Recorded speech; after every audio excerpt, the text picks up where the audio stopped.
මේ වෙලාවේ බේරෙන කෙනෙක් බේරෙන්න මෙතනින් එහාට ආය අවස්ථාවක් නැත.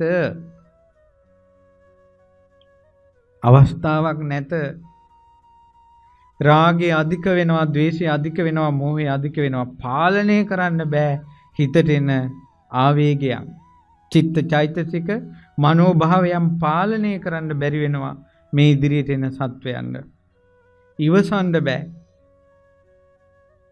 ඉස්සර අම්මලා තාත්තලා කොයිතරම්නම් ඉවසුවද?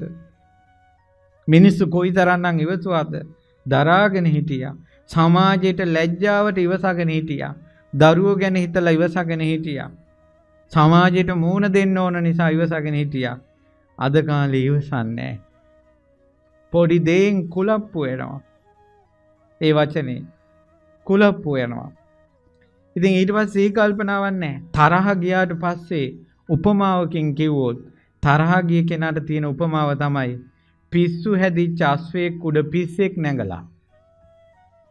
පිස්සු හැදිච්ච අස්වැයෙක් උඩ පිස්සෙක් නැංගාට පස්සේ ඔය වගේ තමයි කියනවා තරහ ගියාට පස්සේ. දැක්කද? රාගය ඇති වුණාට පස්සේ ඒකද කියනවා මඩේ එරුණා කියලා. මඩේ එරුණ මීහරකා කියලා කියනවා. මඩේ එරුණ මීහරකා කොයි පැත්තෙන් කකුල තිබ්බත් එරෙනවා. මෝහයටපත් වුණාට පස්සේ කියනවා එයා අවිද්‍යා අන්ධ කෙනෙක් තද අඳුරේ මහා ඝන කැලේක අතරමං වෙනවා. අමාවක පෝයක් දවසේ කියන්නේ තද අඳුරුයි මහා කැලයක් අනිත් එක අතරමං වෙලා අනිත් එක ඇස් දෙක පේන්නේ නැහැ. ඔන්න මුලාවට උපමාව. අනේ මගේ ලෞතුරා බුදුරජාණන් වහන්සේ ඔය අවිද්‍යා අන්ධකාරයේ සිඳ බිඳ දැම්මානේව. බුදුරජාණන් වහන්සේ ඒ සඳහා පාරමී ධර්මයන් සංසාරේ පිරුවා.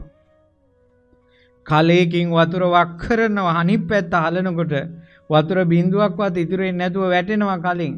ඒ වාගේ දන් දුන්නා පොඩ්ඩක්වත් ඉතුරු කරගන්න නැතුව තමන්ගේ ජීවිතේ පවා යක්ෂයෙක්ගේ කටට බිලි කළා. මගේ බෝධිසත්වයෝ ඊළඟට උන්වහන්සේ සීල පාරමිතාව පුරුදු කළා. හිසට හෙනයක් වැදුනත් සිල්පදයක් කඩා ගන්නේ නැහැ. උන්වහන්සේ නෙක්ඛම්ම පාරමිතාව පිරුවා. ගිහි ගෙදර අත්හැරලා තපස් රකින්න පැවිදි වෙන්න ගියා. හරියට බන්ධනාගාරයකින් එළියට යනවා වගේ. හිරගයකින් එළියට ගිය කෙනා ආයේ හිරේ දිහා හැරි හැරි බලනවාද?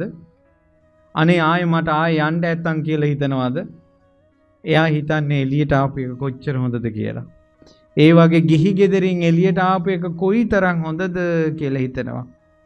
බුදුරජාණන් වහන්සේ දේශනා කරන පින්වත් මහණෙනි, මහ බෝධිසත්වයෝ සංසාරේ ගිහි ගෙදරින් අත්හැරීම අතිශයින් දුෂ්කරව කරපු දෙයක්. ඒ හේතුව තමයි මහ බෝධිසත්වයන්ට බිරිඳ විදියට ලැබුණේ යසෝදරා සංසාරේ. ඒ යසෝදරා සංසාරේ ස්වාමියෙකුට ඇඟිල්ලක් දික් කරන්න පුළුවන් විදිහට අංශු මාත්‍රයක වරදක්වත් යසෝදරා ස්වාමියාට කළා නැහැ. යසෝදරාගේ ආදරේ සෙනෙහස සංසාර බැඳීම නැමැති බන්ධනයෙන් ස්වාමියාව වෙලනවා. යසෝදරාගේ පිවිතුරු ආදරේ නැමැති යහනේ ඒ ස්වාමියාව සතප්පවනවා. වචනයකින්වත් සිතකින්වත් යසෝදරා ස්වාමියා ඉක්මවලා නැහැ. පින්වත් මහණෙනි, ওই යසෝදරා මේ වගේ සමහර බිරින්දෑවරු ඉන්නවා යම් දේවල් වලට ආසයි. අපි කියමු ඇඳුමක්, පැළඳුමක්, ආභරණයක්. නමුත් ඒක ස්වාමියාට අරන් දෙන්න බෑ. ස්වාමියා දුප්පත්. මේ යසෝදරා කවදාවත් ස්වාමියාට කරන්න බැරි දෙයක් හිතලවත් නැහැ. ස්වාමියාට පුළුවන් ලුණුයි බතුයි නම් යසෝදරාගේ ජීවිතයේ සසරේ රස මසවලු සහිත ඈගේ බොජුන තමයි ඒක. පින්වත් මහණෙනි, මේ යසෝදරා සංසාරේ ගමන් කරද්දී මේ ලෝකේ මිනිස්සෙක්ගේ ඇස්වලට ප්‍රිය මනාප සතුට ඇති වෙන යම්කිසි රූපයක් තියෙනවා නම් යසෝදරාගේ ඇස් දෙකට සතුට ඇති කරන රූපේ උනේ තවාගේ ස්වාමියා.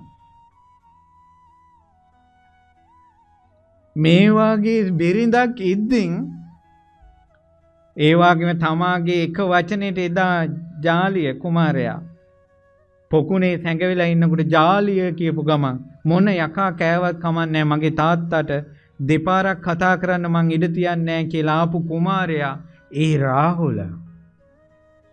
පින්වත් මහණෙනි මට දරුවා විදියට සසරේ ඉපදුනේ රාහුල. එච්චර කීකරු දරුවෙක් ඉපදෙද්දී එච්චර කීකරු යසෝදරා බිරිඳ වෙලා ඉද්දින් ඒ අය අතෑරලා මහාන වෙන්න යනවා කියලා යමක් මා කළාද?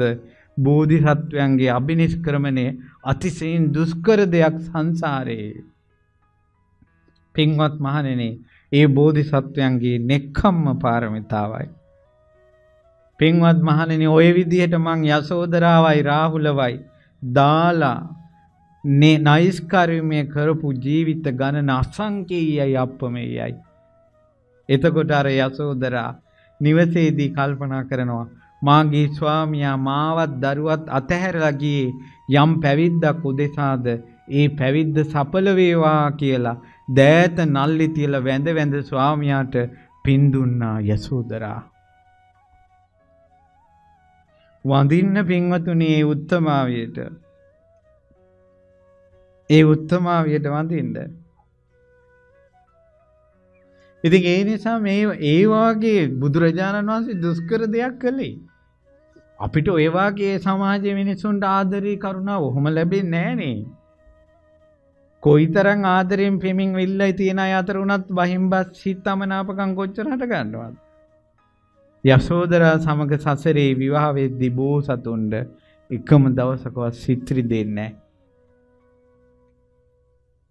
ඉතින් මේ වගේ මම කල්පනා කරන්න බුදුරජාණන් වහන්සේගේ අසිරිමත් සම්බුදු ගුණ, ඒ ඥානය, ඒ වීරය බුදුරජාණන් වහන්සේගේ තියෙන තනිකර සම්බුදු ගුණ. පින්වත් මහණෙනි, එදා මහ බෝධිසත්වයේ ඉපදිලා අශ්වයෙක් වෙලා ඒ අශ්වයාට පුළුවන් සයින්දව අජානි අශ්වයාට පුළුවන් යුද්ධයකට ගිහිල්ලා ඒ යුද්ධ බට යන්න පේන්නේ නැති වේගෙන් දුවන්න පුළුවන්. එතකොට ඒ පේන්නේ නැති වේගෙන් දුවන කෙනාට කොහොමද විදින්නේ, කොහොමද අනින්නේ? එහෙම වේගෙන් ගිහිල්ලා සතුරු රජාගේ බෙල්ල කටින් හපාගෙන ඇදගෙන එන්න පුළුවන් ඒ අශ්වයාට. දවසක් ඒ අශ්වයා ඉන්න රාජ්‍යය තවත් සතුරු රජවරු 7 දෙනෙක් ආක්‍රමණය කළා. මේ බෝසත් අශ්වයා යුද්ධයට ගිහිල්ලා රජවරු 6 දෙනෙක් කටින් දැහැගෙන ආවා.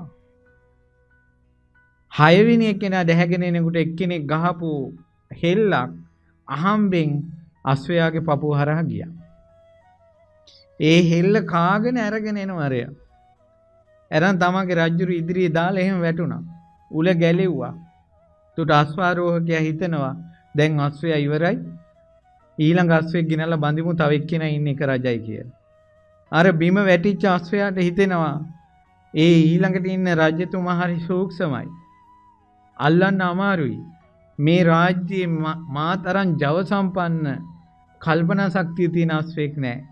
ඒ නිසා ওই තව අශ්වයෙක් ගේන්න එපා කියලා ඔළුව හෙල්ලුවා. ඒ අශ්වයා කියපු දේ ඔක්කොටම තේරුණා. රෙදි පටි වලින් ගැට ගහලා ආය අශ්වයා නැගිට්ටා. නැගිටලා ආය වේගෙන් ගිහිල්ලා 7 වෙනි රජුරුවොත් ඇදගෙන ඇවිල්ලා දාලා කිව්වා මේ කිසි කෙනෙක්ව මරන්න එපා, අවවාද කරලා ආපහු යවන්න කියලා තමන්ගේ පටි ගලවන්න කිව්වා. අර බැඳලා තිබ්බ පටි ගලවපු ගමන් අශ්වයා එහෙම වැටිලා ඇස් දෙක පියාගත්තා.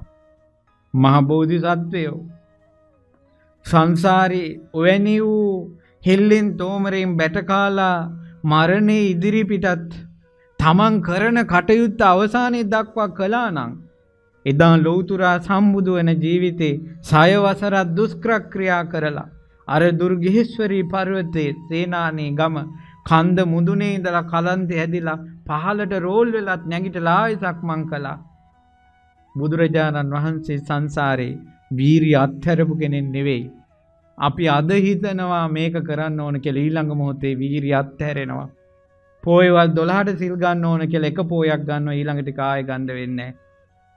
හැමදාම දවසට බණක් කොහොම හරි අහන්න ඕන කියලා හිතනවා, ඒක කරගන්න වෙන්නේ නැහැ. කොයි තරම්නම් පින්වතුනි සම්බුදු රජාණන් වහන්සේගේ සම්බුදු ගුණ ඉදිරියේ අපි දුවිල්ලක් තරම්වත් නැහනේ. ඇයි අපි ලෞතුරා සම්බුදුරජාණන් වහන්සේගේ සරණ සොයාගෙන ඒ බුදුගුණ සිහි කර කර සිරිපා කමල අභියස වැඳ වැටින්නේ නැත්තේ ඇයි? ඇයි අපි ලොක්කෝ වෙලා? ඇයි අපිට බුදුරජාණන් වහන්සේ වටින්නේ නැත්තේ?